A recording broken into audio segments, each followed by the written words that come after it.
আজকে আজকে আমি কি চেয়েছিলাম তোমার কাছে? আগে বলো কি চেয়েছিলাম? আর তারা তুমি কি দিচ্ছ? গিফট না, আছে কি রে? গোলাপ ফুল নেই মার্কেটে। গোলাপ ফুল নেই, তার জন্য আইসক্রিম, পেস্ট্রি এইসব। ওই ওই দিন কবে? 25 তারিখ। 25 তারিখ। 25 তারিখ একবারে সব কিছু, তাই তো?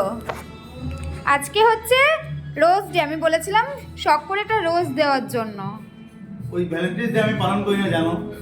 আরে এটা ভালোবাসার দিবস, আমাদের ভালোবাসার দিবস। কিভাবে বলেছি?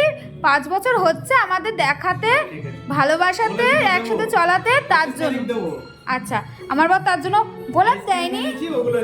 এই যে আইসক্রিম দিয়েছে আর একটা দিয়ে, এই যে তার জন্য এই যে এইসব এনে, এটা আমি গপুকে দিয়েছিলাম, এনেছে বলে, যেহেতু এগলেস তার জন্য আগে গপুকে দিয়ে তারপরে। আর এই যে লাবুর জন্য আইসক্রিম এনেছে, এই যে। আমাদের জন্য গোলাপ ফুল নেই, আমাদের জন্য এটাই হচ্ছে গোলাপ ফুল, তাই তো বেবি? এটাই গোলাপ ফুল তো? আচ্ছা ঠিক আছে, এই গোলাপ ফুলটা আমি খেয়ে নিচ্ছি কপাত করে।